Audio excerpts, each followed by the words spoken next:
Now we're asking, should under-18s be banned from the catwalk? This programme has learned that a report by MPs out at the end of this month is due to recommend exactly that, in a bid to protect them from an industry plagued with problems like eating disorders. Other countries have already brought in health requirements instead. Ahead of the start of London Fashion Week tomorrow, our reporter Catherine Nye has been looking at the latest calls to change the modelling industry. Beautiful, aspirational, glamorous.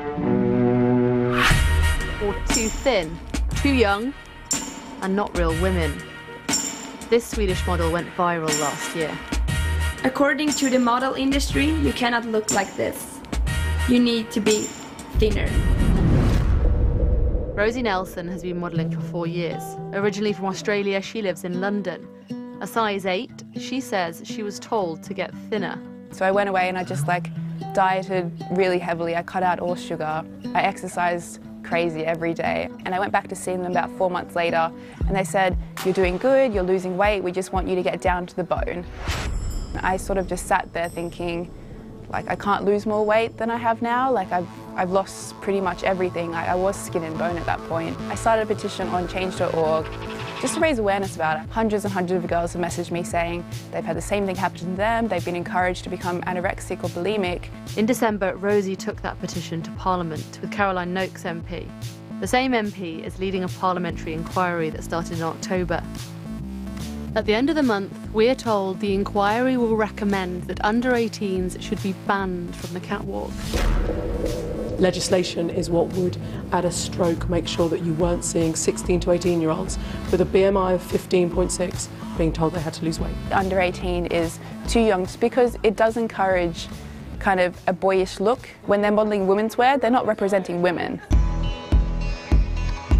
I think it would be silly because I think you'd be missing a lot of talent unless the same thing was applied to ballerinas, athletes who have to perform at a certain level and be a certain level of fitness, have to eat a certain amount under 18. Should they be banned from competing? Where do we actually stop? I think that it's the responsibility of the agencies or that girl's peer group or parents to keep an eye on them. No legislation can take the place of a parent.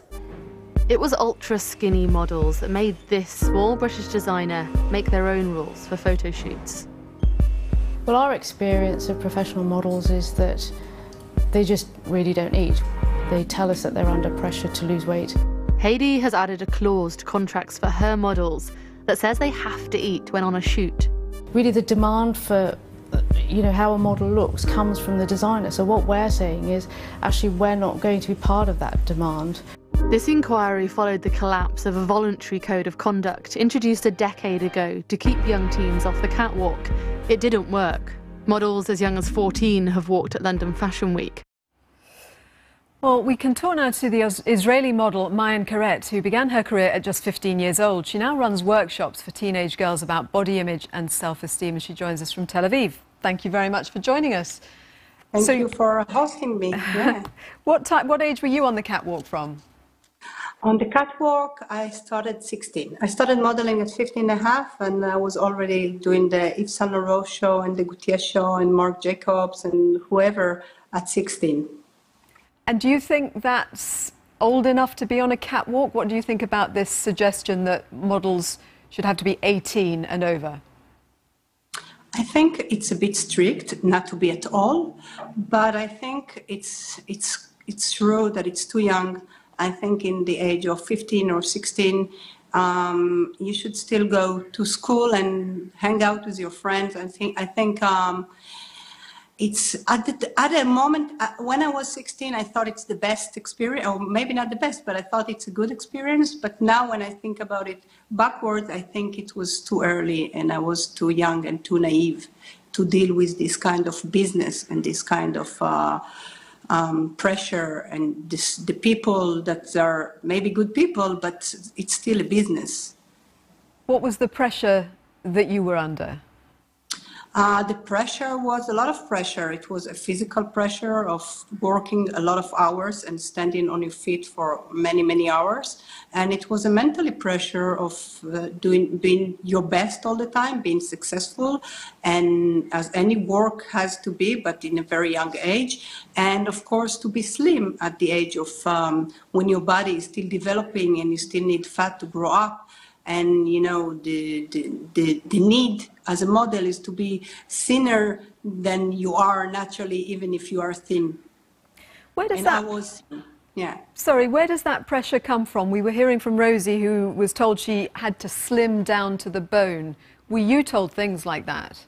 No, I never told to slim down to the bone. Nobody told me such a hard words, but they did measure me with a measure tape every day, or sometimes even a few times a day, depends on the time of the year and the amount of work I have. And, you know, and I needed to be in a certain measures that was not always my natural body, you know. Even though I was a thin girl all my life, I was still not the right measure, which is, you know, I don't know how much is today, but it was rough back then. So I needed to be on the right measure, and I never got any explanation of how to get to this measure. So I always needed to find out myself how to get to these impossible measures. So you say impossible measures. What did you do to get to them? I didn't eat enough. I was in extreme diets. All the years from 16 to 21, which was kind of anorexic, because I wasn't eating almost. Like I was in a very low weight and not eating enough. Didn't have a lot of let's say a lot of things in my body didn't work right at the time because I didn't eat enough. So I was anorexic. I never got to extreme anorexia, but I was anorexic, yeah. Did anybody show any concern about that? In the work? Not really. Maybe once or twice a client said that maybe I'm too thin and I have to, and somebody should take care of it, but nobody did it. No, nobody, no. Were you markedly thinner than the others, or was it just the normal that you were used to? That you got used to? I was never thinner than the other. I was the same like all the other girls. I was maybe even heavier a little bit sometimes, because my body shapes, my normal body shape is a little heavier. Not heavy, but a little heavier than a regular model. Do you think that the fashion industry, and obviously there are lots of strands to that, but that the fashion industry should take responsibility for this? And if so, where? Is it the agencies? Is it the designers? Who is it? And what could or should be done? I think everybody should take responsibility for that. Also the fashion industry and also the other media. All the media should take care of that, and of which models or role models we see and show on different shows and different TV shows and on the runways, of course, on the fashion industry. And I think the agencies, the designers, everybody have to think about it. It's not only about eating disorders. I don't think it's also only about eating disorders, because sometimes eating disorders are actually mental problem. And I think it's more about body image, more about women all over the world that doesn't feel good with their body. And a lot of it connected to the role models we see in the campaigns, in the advertising, in the magazines, wherever. So I think everybody should take responsibility for that. Everybody should take responsibility for that. Lots of people getting in touch on this. Harry on Facebook, I appreciate it is the ambition of thousands of young girls, but it is an exploitative and pressured industry. As for models in general, there's nothing attractive about sticking out hip bones, ribs and shoulders. The designers would be as well just hanging the clothes on a wooden coat hanger. And Graham has tweeted, fashion models should be banned if a doctor says they are unhealthily thin. Is there just a completely different perspective in the fashion world about what is healthy and what does look good compared with, obviously, normal people out there? Yeah, I think, actually there are little, I think there are little changes the last few months of maybe that we see a little better images in some places, and maybe there is some, we can be a little carefully optimistic when we saw Ashley Graham on Sport Illustrated, or we saw the Pirelli calendar of different women. So yeah, I think the fashion industry maybe makes a little different. Maybe there are little small steps that we can see lately. And I think, yeah, the image that we used to see in the fashion industry is nothing to do with real life. It's to do with a fantasy world of designers. It has to do with escapism. It's nothing to do with real beauty of real women. I'm not saying that models are not real women. Of course they are, but it's not. It's not the beauty that we see on the streets or in different places, and that I think we should aim for, or we should try to be, or do our best to, take care of our health and body to look like. You were 15, as you say, when you started modelling, 16 when you went on the catwalk. What impact did all of those pressures have on your self-esteem? I was very low. So I had a very low self-esteem. In one level, I had a big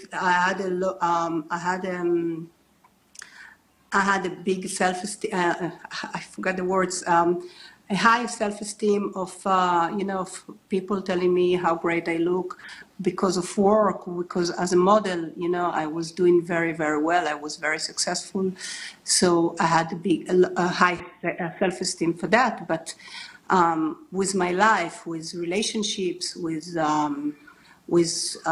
having a normal, regular life, I didn't have a real big self-esteem, because it was always was related to how I look on work, how I look with a lot of makeup, how I look perfect as a model, but nothing to do with my everyday life. So my self-esteem was very low, and I had to work very many years and very hard to build up my self-esteem back again, like my real self-esteem, and not only my persona self-esteem. Do you wish you hadn't gone into that world? No, I don't like to regret. I think it's a waste of time. So I'm not thinking I shouldn't. I wish I got a little older to this world, so I had more tools and to deal with all the pressure, and I was a little more mature and more self-confidence.